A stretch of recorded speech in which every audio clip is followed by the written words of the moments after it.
Guys, a lot of games come out every single day. I mean, as I am speaking this sentence, Steam just got 56 new simulation games. And there are also more franchises that cater to particular people than ever in the online melting pot. But there are plenty of sequels and spin-offs that don't even start cooking in that melting pot. I'm Jimmy for Cultured Vultures. I don't really understand how temperature works, and these are forgotten video game sequels in beloved franchises.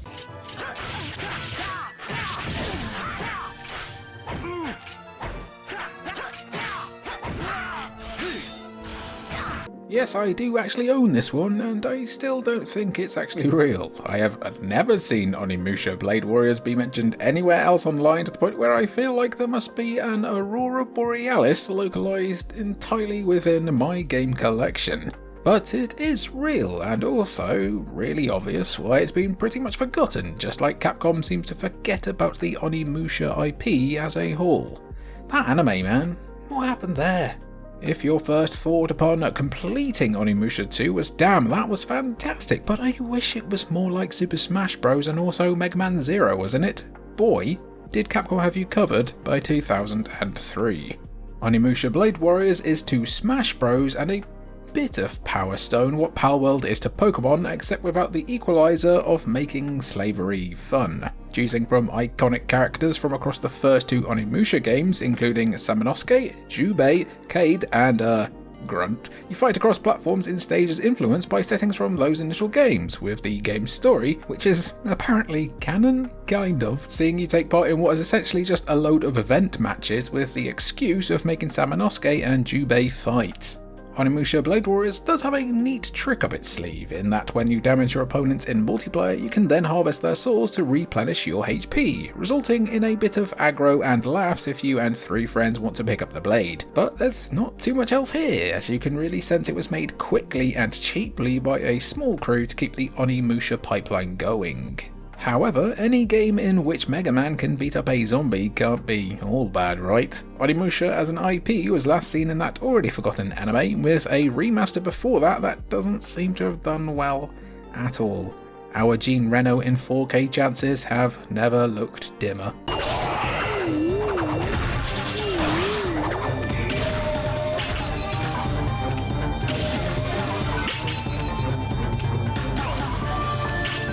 From one PS2 banger featured in Astro Bot to another, slight spoiler here, there's going to be a good bit of Capcom in this video, because if there's one thing you can count on the House of Redfield for, it's random spin-offs that nobody really asked for. Why did you do RE-verse?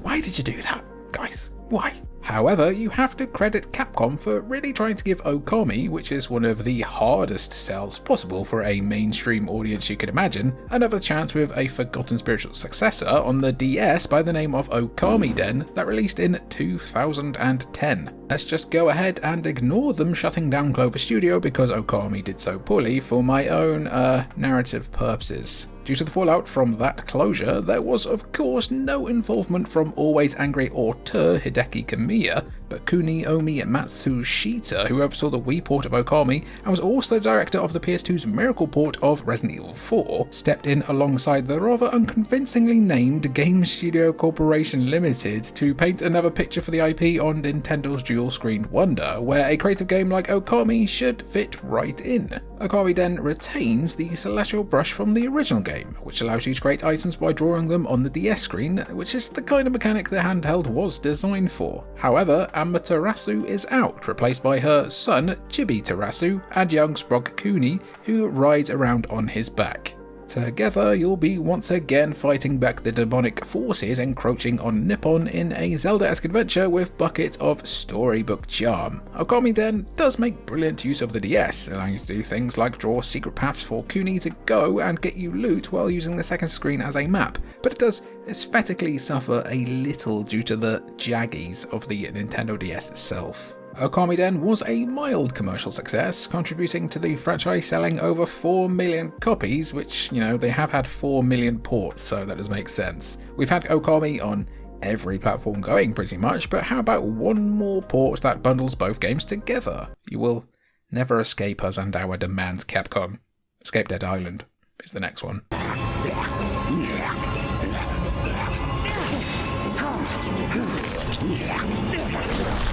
Say, you don't really get publishers going full tilt immediately on a new IP after initial success much these days, do you? Launching a whole new universe with sequels, spin-offs, comics, serials, why not, and much more. Like, did you know Dante's Inferno had a whole ass animated movie?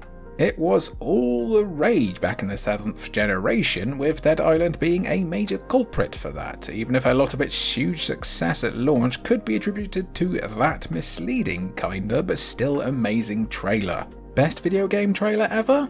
I think it is. Let me know what you think down below. Well, there's a whole other video to be made on the cancelled MOBA, because why wouldn't Dead Island also be a MOBA? Let's talk today about Escape Dead Island, a cel-shaded game that looks decidedly more shaded.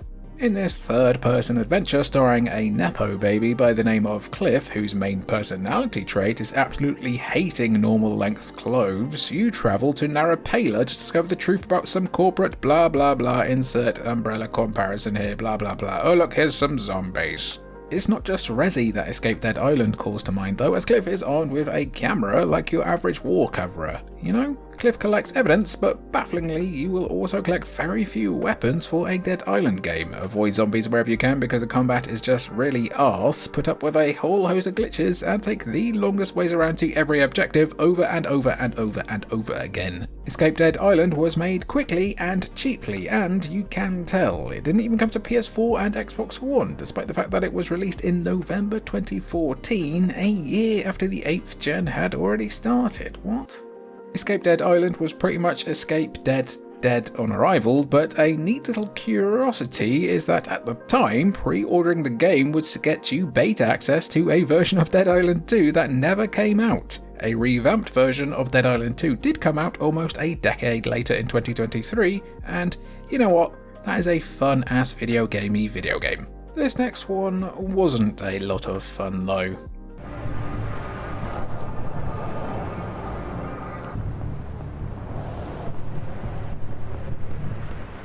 The 90s and early 2000s were a different time. We traded Charizards for lunches like the idiot kids we were, got humbled by asbestos on a regular basis, and had an awakening of some kind every time we opened a games magazine. Again, a different time.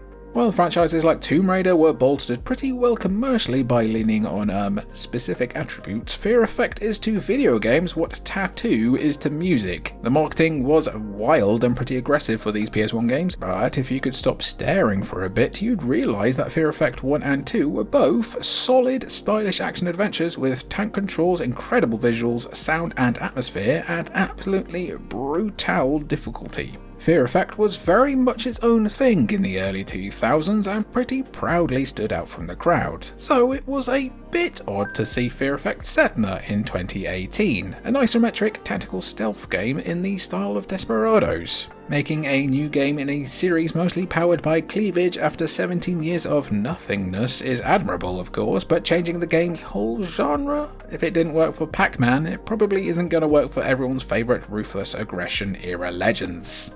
Fear Effect Sedna did retain the lovely visuals from the original games along with the fear meter to interesting effect, but Sedna just about scraped by its Kickstarter goal and it shows in the finished product. AI is poor, the battle system is constantly just irritating, and the actual tactical elements of this tactics game are pretty much missing. Sedna was a critical flop and didn't connect with fans at all, so much so that it may have harmed the chances of a planned remake that was seemingly cancelled after nearly 7 years of development. Fear Effect is coming back to modern platforms thanks to limited run games though, so that's something. It's definitely more than what Deus Ex fans are getting these days anyway.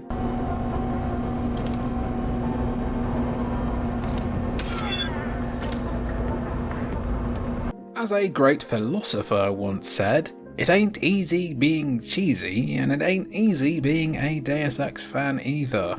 An IP that's in a state of limbo more often than Hermes Conrad, Deus Ex has struggled to catch a break since it basically changed gaming forever way back in 2000. Invisible War was released with consoles in mind first and foremost in 2003 and suffered for it. Then the series went pretty much on ice until 2011 and the release of the pretty good Deus Ex Human Revolution before the commercial failure of Mankind Divided in 2016 meant that Square Enix had no choice but to become the Illuminati themselves. There were a few side projects in between all of that stuff, including one of those many Go games that were being churned out on mobile for a minute there, but few games have ever been as rightly forgotten as Deus Ex The Fall. Not a documentary on what happened to this franchise once it stopped printing all of the money, Deus Ex The Fall took everything you enjoyed about Human Revolution and just made it really, really bad, and also on mobile. Focusing on Reno-alike Ben Saxon instead of new certified lover boy Adam Jensen, as he is, to be fair, having a big nap during the course of the story here, The Fall follows Saxon as his body rejects his augments, leading the ex-mercenary to have to dive back into the seedy underworld to keep himself alive. If that sounds interesting, Choom, it kinda is, but sadly you also have to play the game. The Fall is less than Diet Deus Ex, and it's barely even Deus Ex Zero, or that weird one with the Oreo in. What do you think of that? It's horrible. It's like crappy Diet Coke vanilla. It's terrible. Anyway, basically all of the immersive sim elements have been pulled right back here, with the game being built first and foremost for mobile, meaning that it is very unfortunate to look at, even on its PC version with terrible AI, bad UI, and awful controls to boot. Deus Ex The Fall is an ugly game that is a Temu imitation of its main series counterparts, with it being so poorly received that planned follow-ups were mercifully canned. Rather unmercifully for its long-suffering fans though, a new, proper Deus Ex game was planned by current license holders Embracer Group, but it too got canned not far into development. Actually, as I was writing this, that sequel to The Fall that I was talking about, Icarus Uprising, did get dumped online. It was like someone new or something. A quick Google search is in order if you really feel like you need to check it out. Don't worry, I'll stay silent to the feds.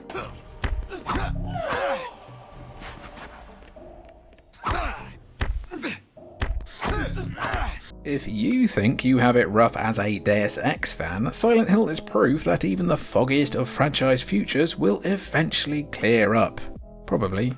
Maybe. To be honest, this is being recorded before the new game comes out, so please delete one of these as necessary. The Silent Hill 2 remake sure was okay and fine. The Silent Hill 2 remake would have only been saved by Comic Sans.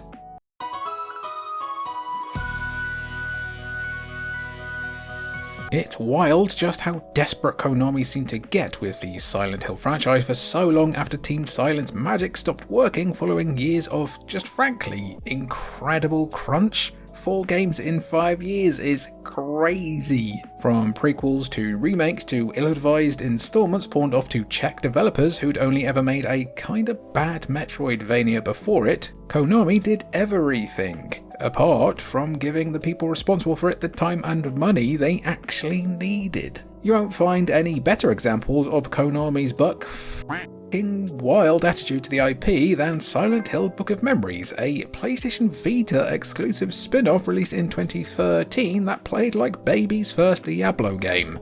Yes, Way Forward, who have made some real whippers like Aliens Infestation and Shantae in the past, were entrusted with turning Silent Hill into a dungeon crawler. Silent Hill, the same IP famous for themes of guilt and trauma, now infamous for making you feel guilty for missing your critical hits. Book of Memories follows your own created character that you choose from across a bunch of Breakfast Club stereotypes as they have the worst birthday of their life, with them being sucked into a series of randomly generated dungeons in their dreams. Imagine Persona, but bad. Yeah, but okay, to give it its due, Book of Memories honestly looks pretty solid for a Vita title with a lot going on, and the action itself isn't that terrible. It's just that this is neither a particularly good or deep dungeon crawler, and absolutely not what anyone comes to Silent Hill expecting. It's not as bad as hitting the lever, of course, but there's the reason why this hit the Vita and absolutely nobody cared. No, it's not because it was on the Vita, leave my sweet child alone. If we're discrediting industry-shifting demos, this was the last real game in the Silent Hill universe until the short message, which we can all universally agree was very okay. This next game is genuinely pretty good though.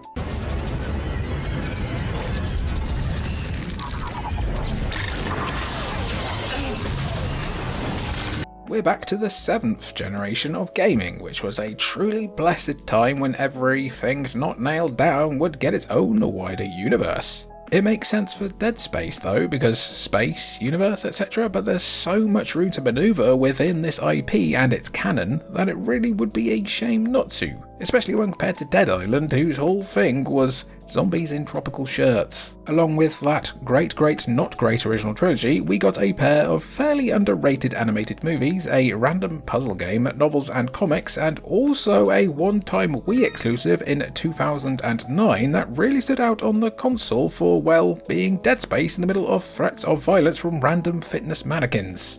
Ultimatum, Gillian Michaels. Are you Jason Bourne, Gillian Michaels? Are you gonna sweet chin music me, Heartbreak Jill? Dead Space Extraction is a first-person rail shooter set before the events of the first game, with you playing as 5 separate characters aboard the USG Ishimura as the marker leaves its, well, mark. From Detective Nathan McNeil to Dr. Karen Holwell, Extraction offers a pretty interesting insight into the final hours of the people aboard the Ishimura through a fun time crisis lens, with players able to shake the Wiimote to get some distance from necromorphs, while you can use a series staples like stasis to pick up ammo and kinesis to chuck things around. The real reason to check out Extraction though is for the ability to use the the Wiimote to shoot off necromorph limbs, which is simply always a fun time, the Wiimote, for cows. Extraction is also really one of the best looking games on the Wii, with some brilliantly moody environments and detailed character models, and that same iconic crunchy squelchy Dead Space soundboard we all love. Extraction would later be ported to the PlayStation 3 in 2011, while the IP as a whole was most recently seen in the fantastic remake from 2023, which unfortunately will probably be the last we ever see of the franchise, as it didn't make all of the money. That sucks, honestly. EA has done a really poor job of preserving this franchise over the years. You can't even play Dead Space 2's Severed DLC on PC. I would personally love it if Dead Space got the Legendary Edition treatment at some point.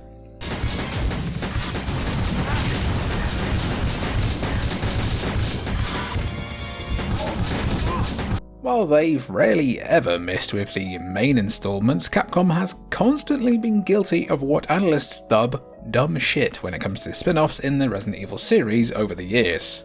From Umbrella Corps, nobody asked for that, to Resistance, nobody asked for that, to Re:Verse, nobody asked for that. Capcom has tried their best to throw their remake money in the toilet with just completely misjudged side quests over the years, especially when Outbreak is right there. Guys, it's right there. But the Survivor spin-offs are a little different. They're not terrible ideas, as basically every House of the Dead game and every other VR shooter will tell you that shooting zombies is a lot of fun, but this Resident Evil offshoot has to have some of the most terrible execution ever. Resident Evil Survivor honestly deserves a video all on its own, but it did actually get a follow-up for Japanese and European arcades that must have been successful enough to get a PlayStation 2 port, which again, curiously skipped the United States. You guys missed out on at least that sick box art, which was kind of traumatizing to see as a 10-year-old, and I don't look like looking at it now.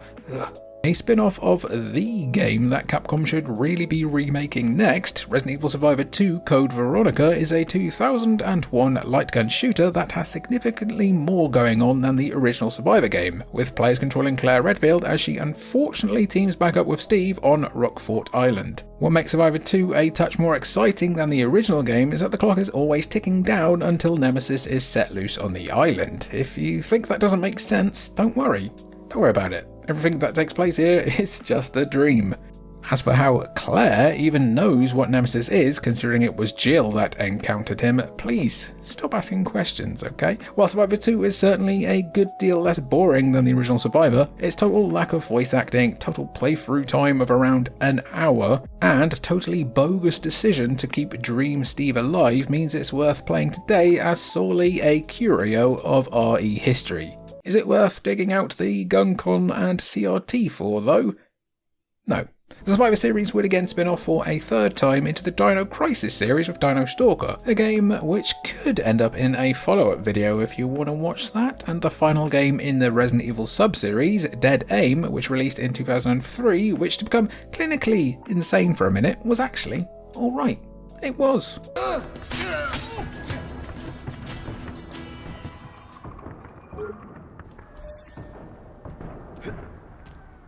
Here's one final 7th gen breakout franchise that quickly just exploded into a new universe, but somehow Assassin's Creed has barely ever let up. I kinda wish it would. We've been getting Assassin's Creed content pretty much solidly since 2007. In fact, unless my maths are off, there hasn't been a single year since 2007, some 45 years ago, when there hasn't been either a new game, spin-off, or DLC. Even when Ubisoft was supposedly taking a break to let it rest in 2016 ahead of the launch of Origins in 2017? Yeah, 2 DLCs for Syndicate, a remastered collection, a mobile game, an OK movie, and an almost totally forgotten spin-off sub-series called Assassin's Creed Chronicles. While Chronicles did start in 2015 with China, 2 new entries released in 2016, with India and Russia coming out 1 month apart earlier in the year. Perhaps inspired by the absolutely brilliant Mark of the Ninja, while also dipping into the vaults to take a leaf out of Prince of Persia's books, the Chronicles games were all 2.5D side-scrollers that each featured a different protagonist in different countries across the globe.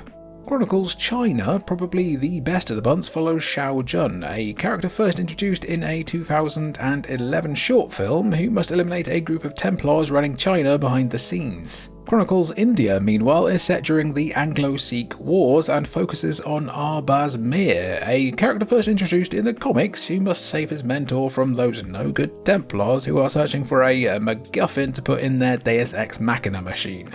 Lastly, Chronicles Russia is centered on Nikolai Orlov, a Russian assassin first introduced in a comic book. Are you beginning to see why casual fans maybe struggle to get into these games, who finds himself taking a young royal under his wing after tragedy? As well as being more impenetrable in terms of lore than if you were trying to figure out exactly how much time has actually passed in The Simpsons, the Chronicles game suffered from poor controls, really bare bones combat, and, well, being 2.5D stealth games when Assassin's Creed was the poster child for 3D open world game indulgence. They aren't terrible, especially if you can buy the whole trilogy for like a $5, even for the Vita, my beloved, but they really don't excel at much of anything and have been largely forgotten, like Ubisoft forgetting about keeping on Kristen Bell's character when she asked for a bit more money. We could really quite easily do a whole video on forgotten Assassin's Creed spin-offs and tie-ins. Let us know if you'd like to see that down below.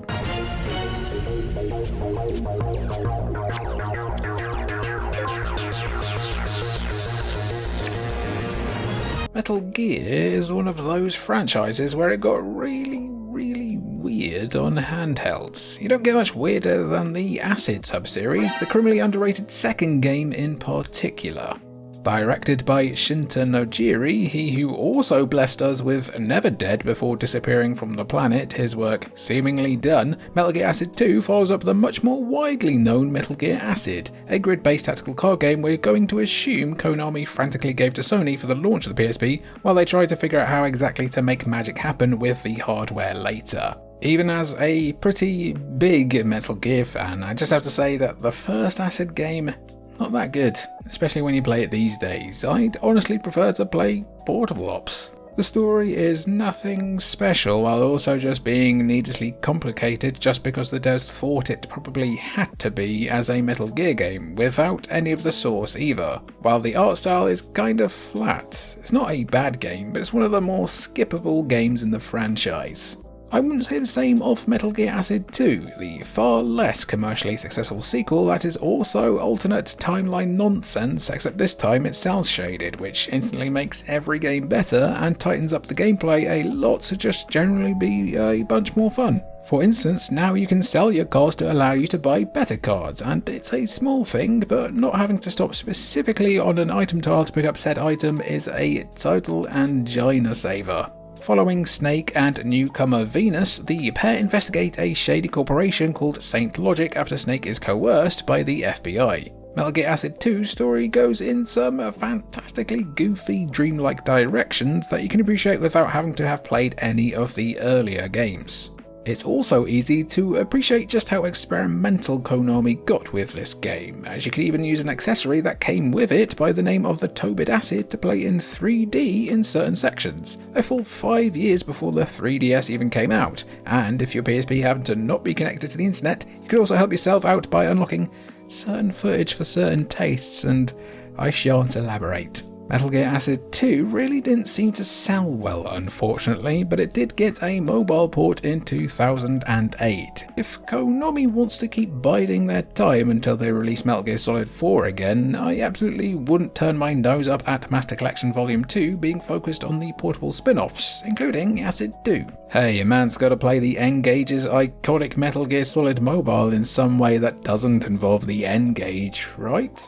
Outro gang, we did it again. There's a lot of potential to tap here. I would love to do like plenty of more videos like this.